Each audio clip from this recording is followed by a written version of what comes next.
this small letter, I think that's what it means. The small scroll, Idruzuta Kadisha, the holy little scroll. I think that's what it means. Okay. It's just where it's open to. It's not in middle of It's not the beginning of a paragraph or a sentence. It's just in middle. Okay. Tichoila, that everything, kanavka, when it goes out, v'isnihir, and it illuminates, me'atika, from ancient, kadisha, of holiness. Les nihir ela bidchar v'nukva, it doesn't illuminate besides for male and female.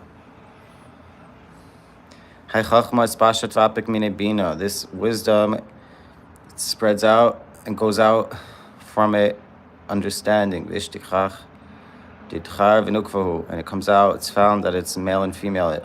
It is. Wisdom is the father, understanding is the mother. Wisdom and understanding in one maskila, itikalu, male and female, and viginayu koila iskayim, and because of it, everything is standing in male and female. If not for this, it wouldn't be standing. Sharusa, this is the father of everything, of all fathers. It's connected this with this and illuminates this with this.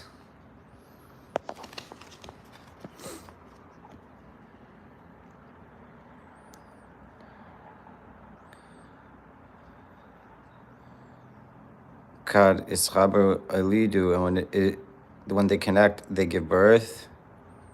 Here you have Yoel, Aleph Vav, Lamed Yod. There. Here.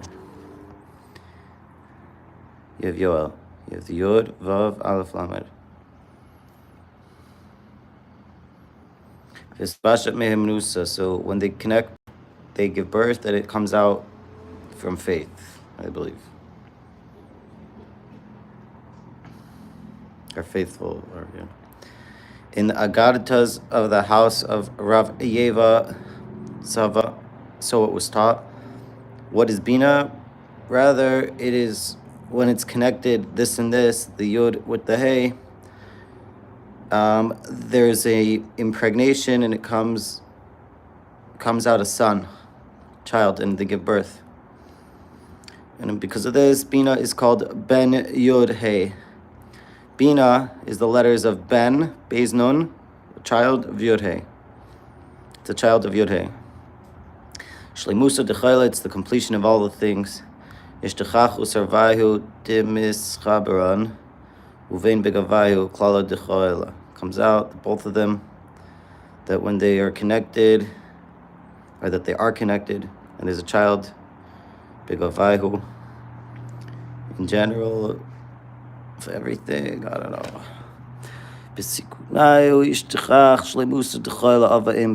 And in their rectification or their setting comes out, we find the perfection or completion of everything: a father, a mother, a son, and a daughter. All right, yeah. This is Gainesville, Florida.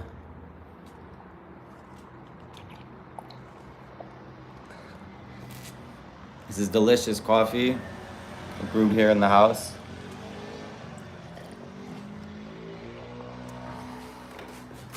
Comes with coffee, the house, brewer thing, which is great. The University of Gainesville, the college, is right across the street. So all morning you see young boys and girls going on their way to college. They all live here. Everyone who lives in this complex, I think, is either a tourist here for a couple of days or a college student. And they have a bunch of these buildings, and then in the middle you have a pool. Over there you have a pool.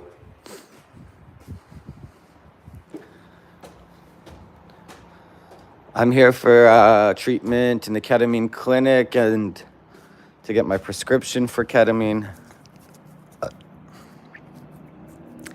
Hasn't worked out yet. I'm saying I've got people involved that are supposed to be assisting me on the ketamine, and I would say that they're lacking and slacking and they're not doing the job that they promised. So I do not have my ketamine. I don't have cannabis. Got alcohol. Yeah. I had an empty bottle of cannabis oil, so I put hot water in and put whatever was left in here in the coffee.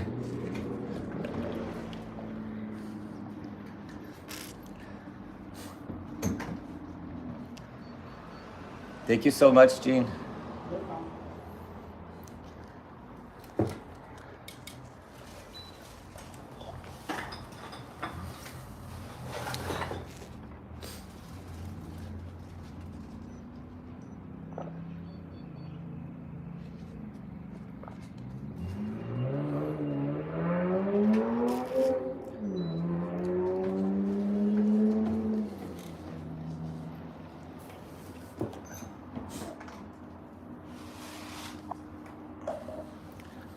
The landlord, you know.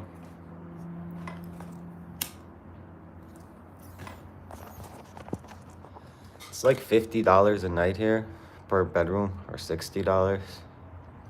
We have 2 bedrooms, one for me and one for Moish. He flew in, I don't know, yesterday, or I don't know, my parents flew him in and gave him a car.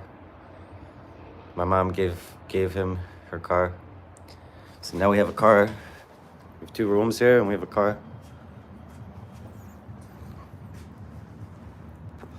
That's the car, a Honda Pilot. I was thinking I should get my driver's license while I'm here, but I realized I didn't bring any of my documents other than my passport. I didn't bring my documents. I don't know how that works. The thing is, illegals all have, they all have driver's license and none of them have documents. I don't know how that works. Also, Maish came back like in the morning. He went on a gas station beer run. He came back with a 24 pack of beer. He didn't even have any. He just, I guess, wanted for the morning. He got these little cute mini beers. You ever seen these?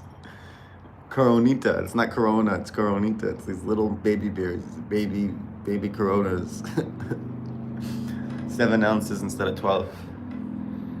It's a little more than half a beer.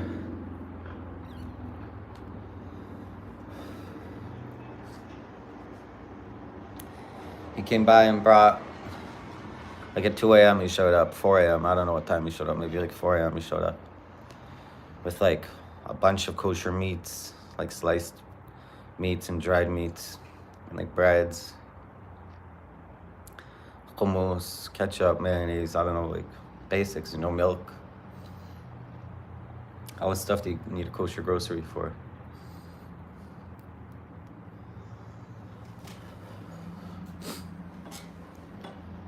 You know what the most important thing he showed up with was my mom's credit card.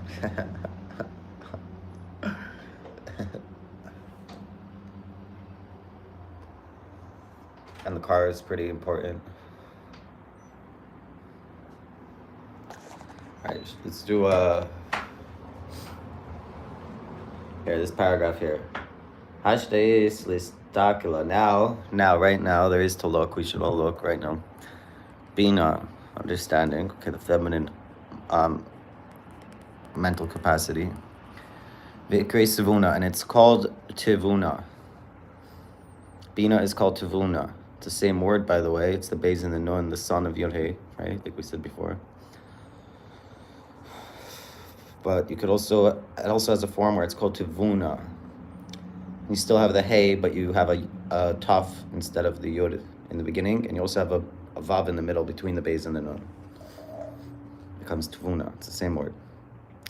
So, Ma'yekre Sivuna, V'loi Bina. Why is it called Sivuna and not Vina, huh? Good question.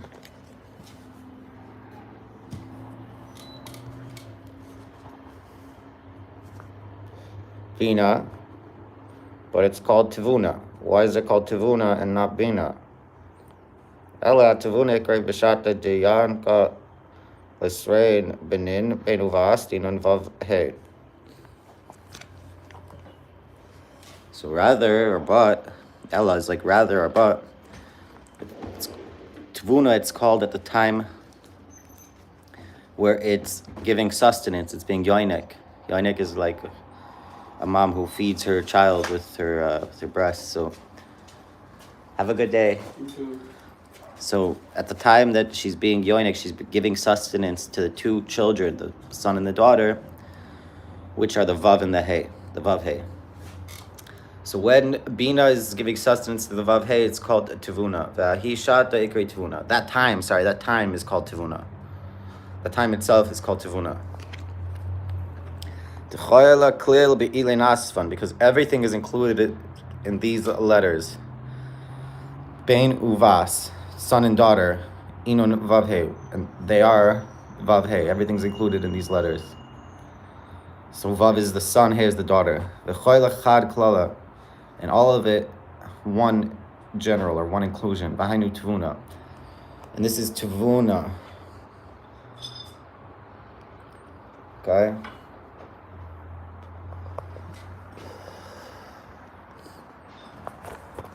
In the book of Rabbi Hamnuna Sava, the old Rav Hamnuna, it says, the Shloimeh Malka, the King Solomon, Tikuna Kadma Adigale, Ve'amar, Hinach Yafa Rayasi, Mehaihu. The first tikkun, the first rectification, the first setting that he revealed, that was revealed, that he revealed, I believe. And he said, behold, it's a quote from one of his books, I guess. It's a quote from King Solomon. Behold your beauty.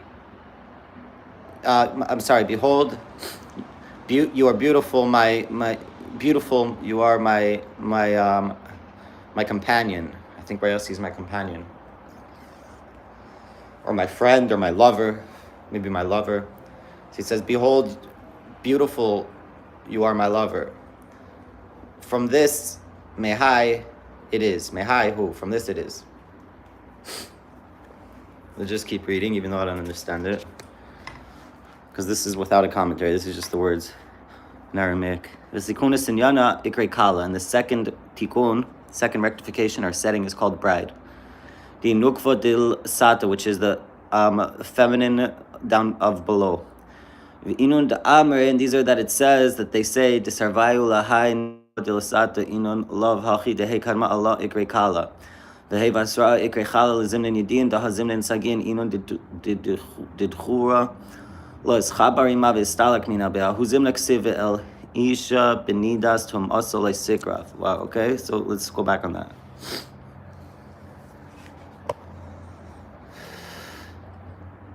The second tikkun is called kala, which is the feminine down below, and it is those,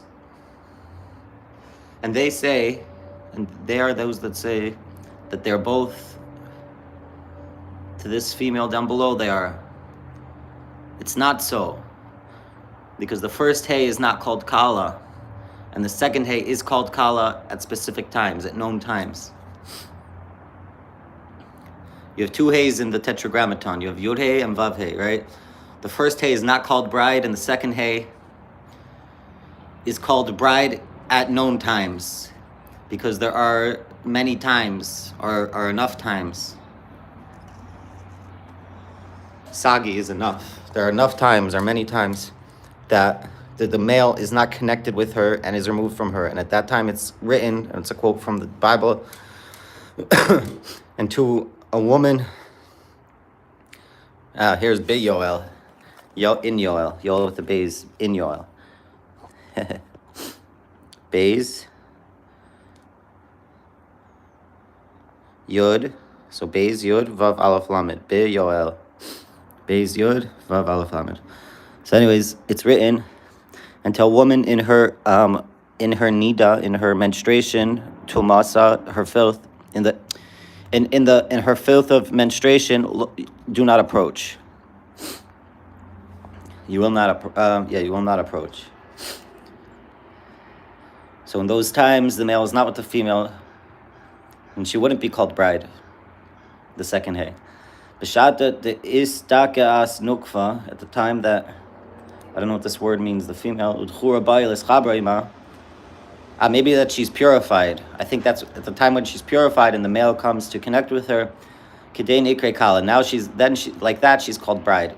Kechala mamash asya. Like a bride, literally.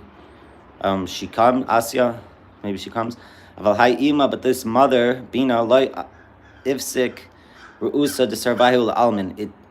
It doesn't pause the friendship or the belovedship or the lovership of both of them forever, meaning they're always connected in this relationship. Bechad nafkin, bechad sharion. And one it goes out and one it rests. La ifsik daminda. It doesn't pause this from this. V'la istalak damindan. It's not removed this from this. And because of this it's written. It's a quote from the Bible again. V'nahar yotze me'eden, from Genesis, I believe. And a river went out from Eden, or goes out from Eden. Yotze sadir v'la pasuk. It's going out constantly, and it doesn't cease. It doesn't pause. Hadahu dichsiv. That's what's written. Uchemoitza mayim asher lo yichazavu meimav. I don't know where this verse is. It says like the going out of water that doesn't koizev from its days. I don't know what koizev means. It doesn't cease or whatever. And because of this, it's written in the verse Rayasi, my beloved, my lover, Perusa de achva sharian, be'achdusa shalimta, with the friendship or lovership of achva, of belovedship, another word for love, or happiness, or love actually. It rests, and a complete unification of alhacha ikre, but here it's called kala, bride. Because once the male comes to unite with her, he kala, she's the bride. Like a bride, she is asya literally. I don't know what's asya. Interesting. Okay. Thank you. So what did we just read? We read from the part of the Zohar that's called the Little Scroll, the Holy Little Scroll. Idra Zutta Kadisha. I think that's what Idra means. Maybe Holy Little Letter. Because there's also the big letter. There's different parts to the Zohar, and then you also have the new Zohar, parts that they didn't print originally. When they printed it, they called it the new Zohar. Once again, I'm in Florida, I guess northern Florida. I'm in Gainesville. I'm here for ketamine treatment, which I did not receive yet. I didn't go to yet. But the plan is, that's why I'm really here in America, to get my ketamine treatment. I feel like the people involved haven't been so on top of it, but I'm, God willing, gonna, before Shabbos have it sorted out. I would like to have, before Shabbos, my ketamine sorted out, which would mean that I go to the clinic and get IV ketamine in my blood, and also mean that the pharmacy gets my script from the doctor and ships it out to me, and I get my nasal spray ketamine. So l'chaim u'levracha.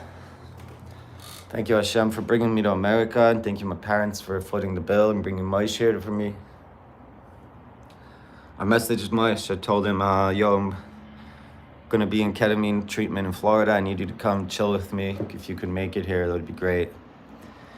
And then my mom called him and said, hey, in the past, you wanted you needed some money to hang out with Yoel or whatever. You were footing the bills and you wanted some help footing the bills. I couldn't help you in the past, but now I can help you. So now Moshe is here on my parents' card. They got him a flight, they gave him a car, and they gave him a credit card. So I don't even have their credit card. I'm just saying.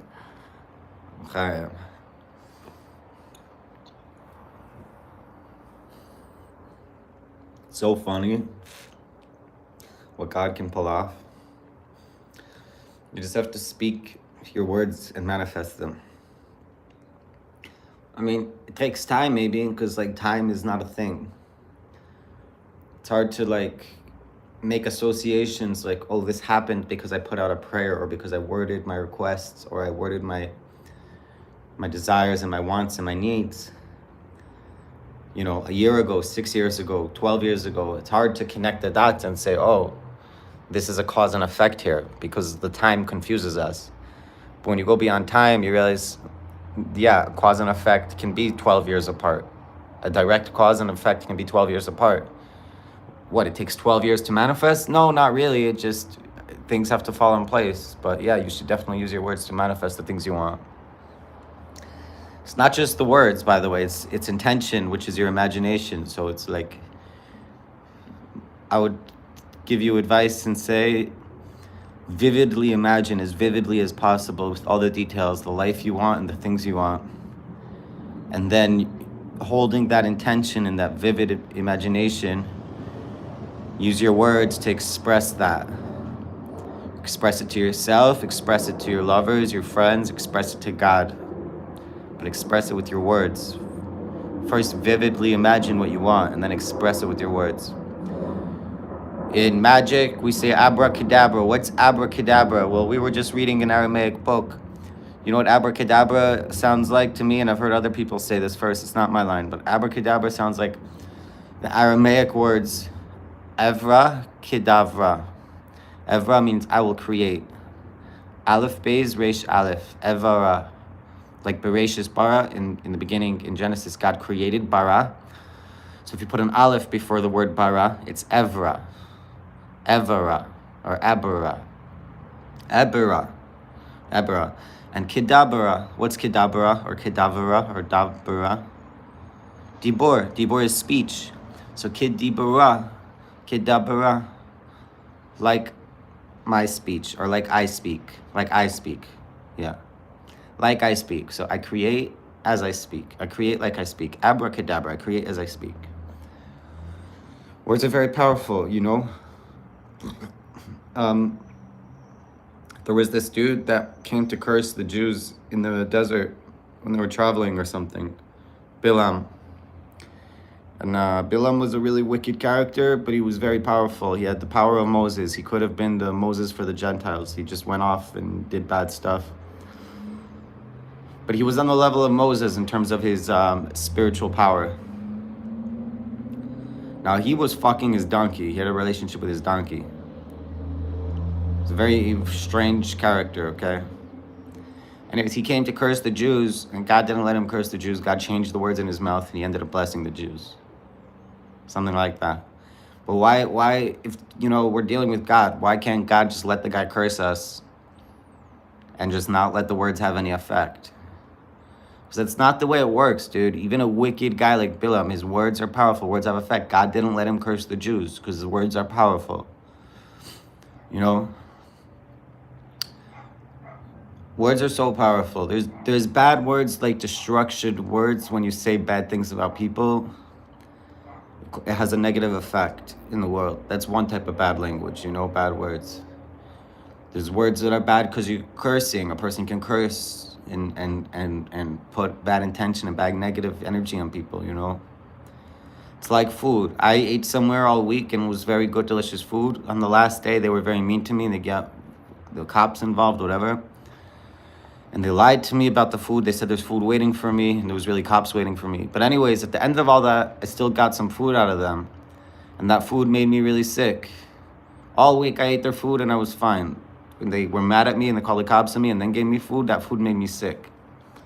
Now, I don't even think they put a chemical in there to hurt me. I think it's just the negative energy latches onto things. You know, you feel it. It's very important. If you walk into a restaurant and they're really rude to you, I'm saying you really shouldn't eat there. You know, maybe it's fine. Maybe the chef is cooking it with love, but it's very important that whoever's cooking the food has good, positive, loving intentions. There's nothing like a mom's home meals. You know, she cooks it with love, even if she's not thinking about it and all she can think about is the laundry that she has to do after she's done cooking. You know how much love she's putting in there subconsciously? She's cooking for her man, for her children, for herself. All the love in the world is guiding that. But if the guy is cooking in the kitchen because, I don't know, to support his cocaine habits and he wants nothing else than to get out of the job and just go buy cocaine and like he hates his employer and he hates the customers, saying you shouldn't eat that food, you know?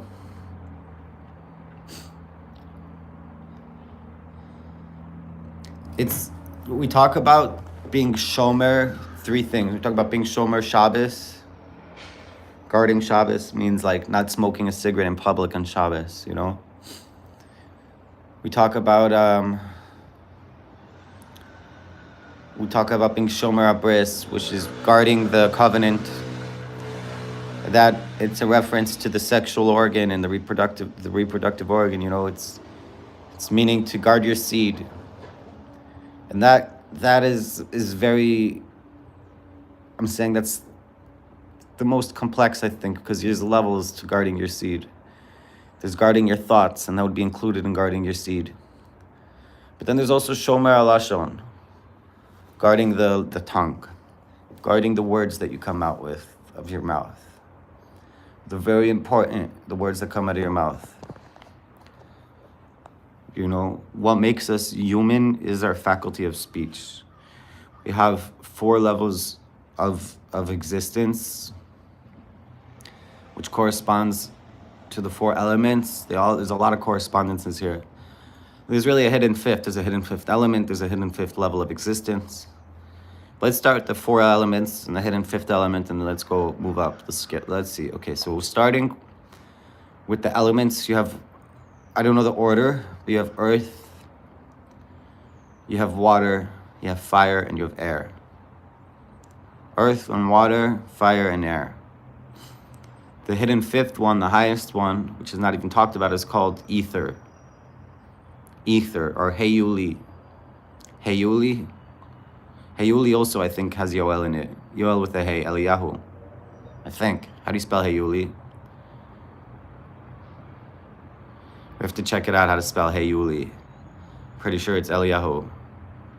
Yoel with a hey. I might be wrong. I don't know. But hiyoly is ether. Okay, it's the hidden fifth element. Okay, now let's move on to the 4 plus the hidden fifth levels of consciousness. We have domem, okay? Domem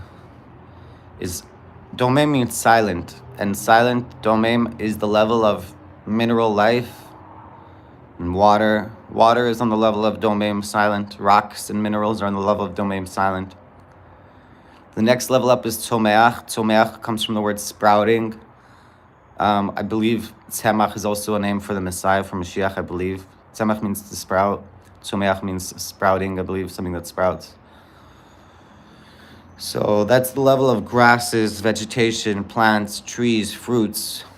The next level up in consciousness is chai, and that means alive or life. And these are the animals and fish and birds. Before we go on, I wanna say, by the way, it's talked about mid-levels, halfway levels. So you'll find a plant that actually can move around. I've heard people give the example of like a Venus flytrap. I don't know if a Venus flytrap is really the correct example, but there's a plant that's talked about in the Talmud that's really more like an animal, but it's connected by its umbilical cord, like from its belly button, there's a cord connecting it to the ground. So it's a plant, it's connected to the ground. It can move around, but not too much, not past its cord. It's a plant. It's like in between a plant and an animal. It's not, you can't really call it a plant, but you can't call it an animal. So you do have mid-levels, halfway levels between, you know. Anyways, so continuing on to the 4th level after animals, after life, is called medaber, the speaker. That's why I brought this up, this whole topic, to illustrate to you the importance of speech, that we're classified after silent, after sprouting, after life, comes speaker. The 4th level of consciousness is a speaker, and that's the human being. The hidden 5th would be Yehudi. Yehudi means one who praises, gives hodah, praise to God. But it means a Jew. We're called Yehudim. It literally means the ones who praise. You know, the one who dwells on high. There's another psalm somewhere. It talks about he dwells, or I'm sorry, he rides, not he dwells, he rides like in a chariot. God rides like in a chariot on the praises of Israel. He rides on the praises of Israel. Means when we sing praises, different, you know, pitches and tones, and we use our voice. We actually bring down the divine presence. The divine presence is actually resting within the vessel that we create with our sound waves. When you talk, by the way, the sound waves can be measured with a machine. They're real. It's people want to know, if a tree falls in the forest and there's no one around, does it make a sound? Of course it makes a sound, bro. Scientifically, you can measure the sound waves, bro. No one's around to hear it. I don't care. It's still there. Not only that, I'm certain, and I know this for a fact actually, because I've seen scientists talking about it on the internet. Like, how do they measure when the Big Bang was? Bro, they have machines that can test. They found the sound waves of the Big Bang, bro. Like, they see where the sound waves are. I don't know what it means even, but what I'm telling you is you can find sound waves. If someone spoke 1,000 years ago, their speech still exists. Where is it? I don't know. It's probably very far away. I think sound travels. So, like, if I'm talking now here, you could hear it next to me. Far, far away, you'll hear it like later. It takes time, but it travels. Why don't we hear it very far away? Even if you wait a few minutes, why don't you hear my voice very far away? You only hear it here. I don't know what happens as it travels. Something happens and you don't hear it as well. You need a machine to pick up on it or something. I don't know. But I think it's very, very realistic that we can invent conversations that people had 10 minutes ago, 10 hours ago, 10 years ago. We could hear the sounds that people made here, you know, or the sound already traveled away. So you'd find sounds. I don't know how sound works. I'm not a sound engineer. I wish I was.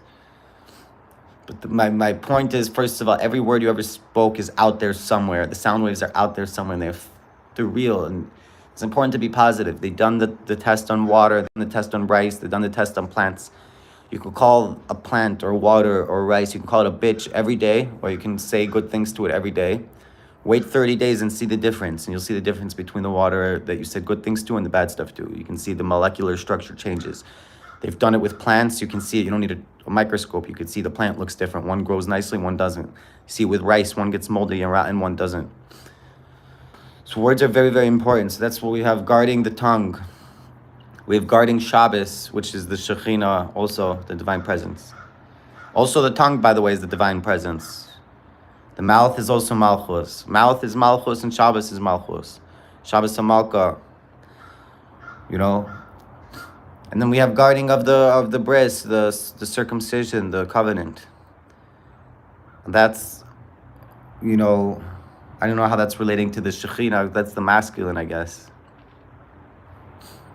I think we have 3 things that are called ois, by the way, which is, I don't know how this connects, but because I mentioned 3 things that we have to guard. We have to guard Shabbos, Shomer Shabbos, Shomer Bris, Shomer Lashon, the tongue, right? So we have 3 things we guard. We also have 3 things that are considered an ois, a sign between us and God, a sign. One sign is Shabbos, Shabbat, Sabbath. It's a sign between us and God. It's a sign. Everyone knows we're Jews. We know we're Jews. It's a sign God gave us. It's a sign, yeah? Shabbos is one. To fill in the phylacteries are the second one. And the third one is the bris. Ois bris. Now, on any given day, you need 2 of them. You need 2 of them. So the bris, the circumcision, we always need to have. We always need to have circumcision. And that, you know, from 8 days on, you have a circumcision. It doesn't go away. You're circumcised, always circumcised. The other 2, we rotate. We either do one or the other. So on Shabbos, we don't wear tefillin because you only need 2 witnesses. So we have the circumcision, and for a woman, she's not circumcised, but I guess the assumption is she's I'm saying there's no circumcision to be done on her. So yeah, you can get like theoretical and say like not theoretical even, but like spiritual. You can say like circumcision of the heart, whatever, and it's not wrong. But literally, where's her bris though? And my answer would be it's her husband. A woman is supposed to get married just like a man is. And she can guard her bris by helping her husband guard his bris, which she has a big part of. I don't know if women understand how powerful they over their man, and with her cooperation, she enables him to guard his bris. Like, There's an expression or a saying or a story somewhere in Talmud, I think, about a rabbi saying how much his wife saved him from sin. And she was a really bad wife. They were asking him, like, why are you still with her? She would, like, come and, like, purposely, like, she would ask him, like, what do you want to eat for dinner? You know, X or Z, like, and whatever he said, she would bring the other one. You know, and, like, maybe she would burn it. I don't know. She was doing stuff to piss him off all the time. And his friends asked him, like, yo, why are you with her? There was a discussion in the Talmud between rabbis. They asked him, why are you with her? And she makes you crazy. And he said, like, if you only knew how much sin she saves me from. So there's like a big, big job of a woman. I'm telling you, I don't know if the women out there understand this, but you have a big job with your man. You have to keep him holy. How do you keep a man holy? First of all, you have to encourage him to follow the rules with you.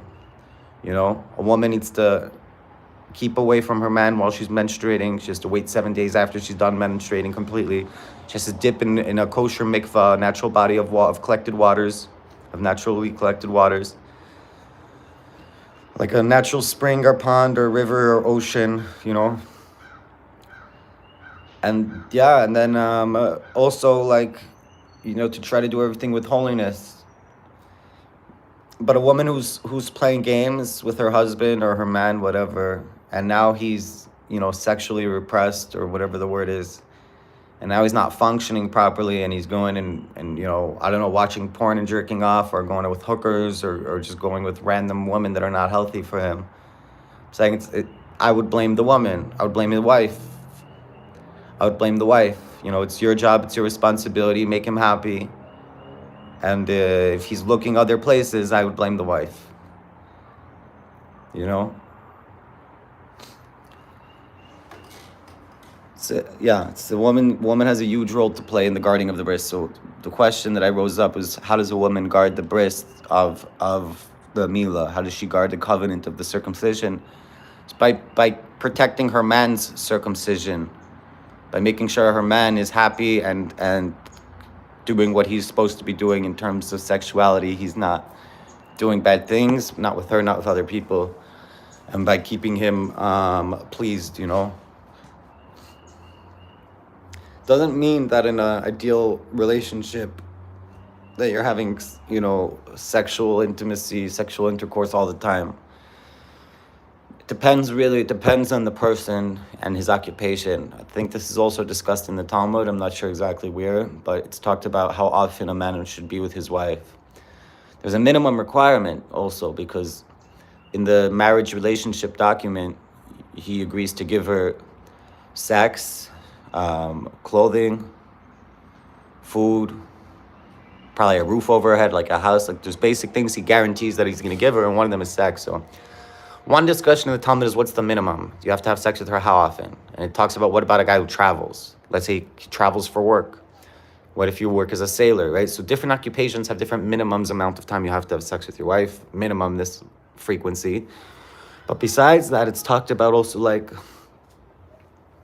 you know, not maximum, there's no maximum. You can have sex with your wife as much as you want, but like idealists, how much you should ideally have. So for a Torah sage, it's once a week. For a Torah sage, it's once a week, and it's on Friday night.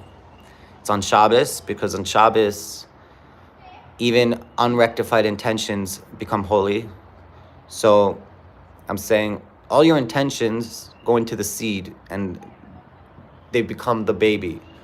All your thoughts. So it's very important to be only thinking about your partner and God, but nothing else, you know, no one else, not other people, and not to think about anything else while you're being intimate with your partner, especially if you're trying to bring a baby down to the world.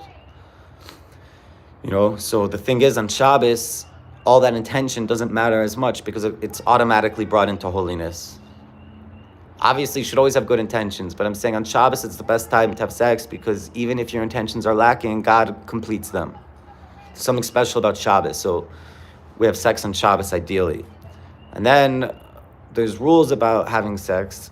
Now, you don't have to follow them. You're allowed, like, you're not going to hell if you have sex during the daytime, but a Torah scholar wouldn't do that. A Torah scholar would follow the halacha. Halachically, you don't have sex during the daytime. Not only do you not have sex during the daytime, I don't even think you're allowed to have a candle lit in the room. It's supposed to be completely dark.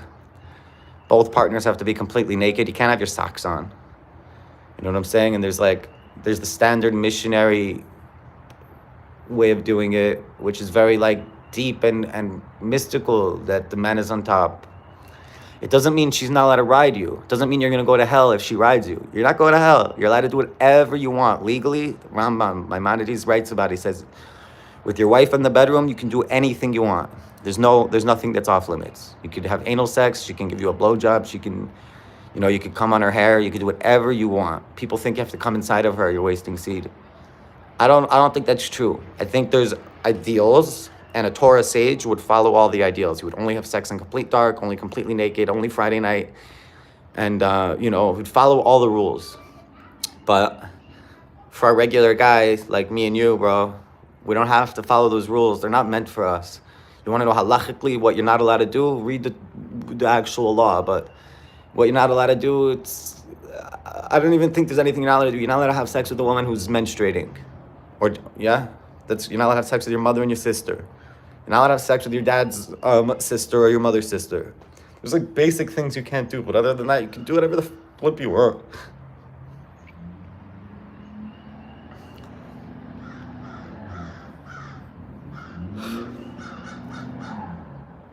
I don't even know. Yeah, this dude's right. I invent stuff. I have no knowledge of Jew religion. By the way, Judaism is over. There's a verse, where's the verse? Genesis 49:10. Okay, Genesis chapter 49, verse 10. It says, the rod or the staff shall not depart from Judah until the arrival of Shiloh, until Shiloh comes. That means that one day there's going to be a Shiloh that's going to come, Shiloh, it's going to come. And we're no longer going to need or have Judaism. Judaism, this tribe of Judah, the rod of Judah, the leadership of Judah, this power of Judah, is only until the arrival of Shiloh. And we already have Shiloh, so now we can say we're done with Judaism. This leadership, our rod, our rulership of Judaism is done with and over. We don't have a need for it. What we need is Shiloh, the leadership of Shiloh. What's Shiloh? Shiloh is a place, it was, I believe, the first place where the Israelites encamped with the tabernacle in the desert, where they built the Mishkan. Or not in the desert, sorry, in Israel. Not in the desert. They had the Mishkan in the desert. They traveled with it 40 stops, I think, right? And then where did they put it when they got to Israel? Where did they settle and put the tabernacle and let it dwell for years at a time, or not just for a few days or months or whatever? Like, where did they actually settle permanently, or supposed to be permanently? Like, where? That was a place called Shiloh, or Shiloh. Shin Yud Lamed He. Shiloh. Shiloh. So I don't know if I've ever been there. They have a winery there. My son is named Shiloh. That's why this channel was called Abu Shiloh. Abu is Arabic for daddy. So I'm the dad of Shiloh. And yeah, I don't think we need Judaism anymore. We need Shilohism. Obviously the Bible we need. The Bible doesn't change. But this concept of the rabbinic Judaism, in my opinion, is over. And in my opinion, it's been over since 1947. As soon as the establishment of the State of Israel was created against the rabbinic law. It went against the rabbinic law, but you see it's here. And they used the rabbinic law in the state. But the whole existence of the state, it goes against the rabbinic law. So the moment that the rabbinic law contradicted itself with such an extreme contradiction, in my opinion, that was the moment that Orthodox Judaism is no longer a thing. And we follow the same Bible, we follow the same Torah, but one essential difference is all the rabbinic law. Like, we have things that are mandated from the Bible itself, and then we have things that are mandated by the rabbis. So in my opinion, I would say anything mandated by the rabbis doesn't apply anymore. Not that we should take it away automatically, but it has to be addressed by us. Meaning, we can't look at something that's written in the Bible and say we don't agree with it. It doesn't matter. God said so, and that's the way it is. But we could look at something that the rabbis have said, and we can say, okay, this is why they said so. They gave their reasoning. Well, I'm going to tell you it doesn't apply to me, and I'm allowed to do that only with the rabbinic law. I'm saying that we have such leeway only today, only after 1947 and the establishment of the secular state of Israel and the implosion of Orthodox halacha, how it self-contradicted itself, how it established a state that it wasn't allowed to, and uses that, it uses that law today in the country, not as a baseline for what we have to do, but just to get people in trouble, just to,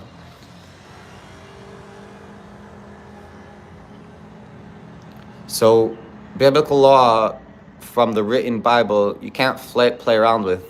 But from the oral law, from the rabbis, I think we're allowed to play around with. So if they said, you're not allowed to do X, Y, and Z on Shabbat because of X, Y, and Z, I believe today we're allowed to look at it and say, okay, well, I respectfully decline your suggestion of how my behavior should look on Shabbat. You're just one opinion, I'm another opinion. Yeah, you're much greater than me, and I would never be able to argue with you if you were in my generation, but you're not in my generation.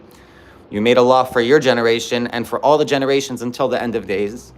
We're in the end of days, and we don't want your suggestions anymore. I mean, we want them, but we don't want to be forced and imposed on them. But back in the day, we were imposed. Back in the day, the rabbinic had the power. They could beat someone up if they didn't follow the rabbinics. If the rabbis in a town made a rule, and you didn't follow the rule, they can legally, according to biblical law, they have the power. They can come take you and beat you up until you listen. They can do stuff to you. They can make you listen.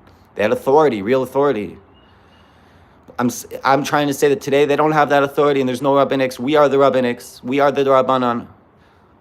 So if something doesn't sit right with you, you have to think about it. Is this from the written law or from the oral law? If it's from the written law, there's nothing you can do about it. You have to accept it. If it's from the oral law, my opinion is you have more wiggle room. You can play around with it. I might be way off. That's my understanding. L'chaim l'bracha.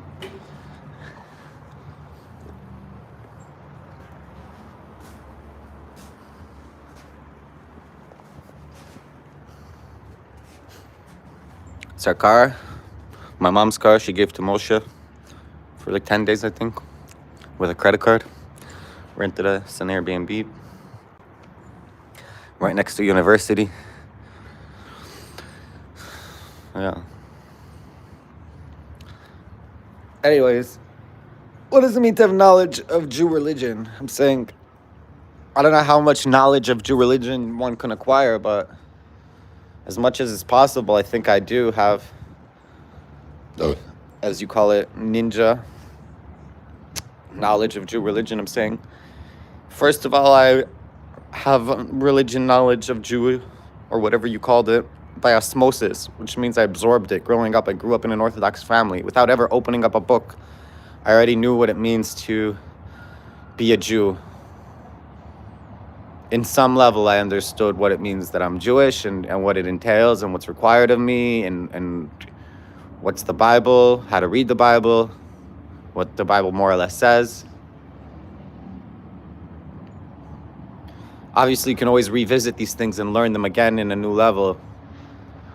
But you can't say I grew up without knowledge of Jew religion. Not only that, they sent me to private Jewish school my whole life. I'm saying from before first grade, from before primary, even before, from like 3 years old, I was in a Jewish daycare and then Jewish private schools. And then I went to Israel for advanced Jewish biblical studies. I'm talking like 8 to 10 hours of 12 hours, I don't know how many hours a day of just intense biblical studies in ancient Aramaic and in ancient biblical Hebrew.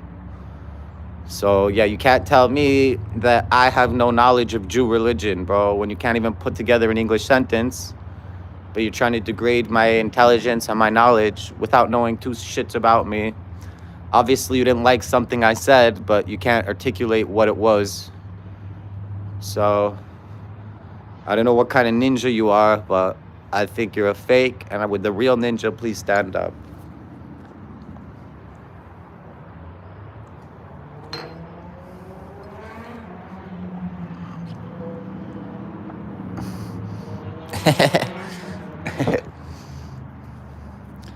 Yo, pieces.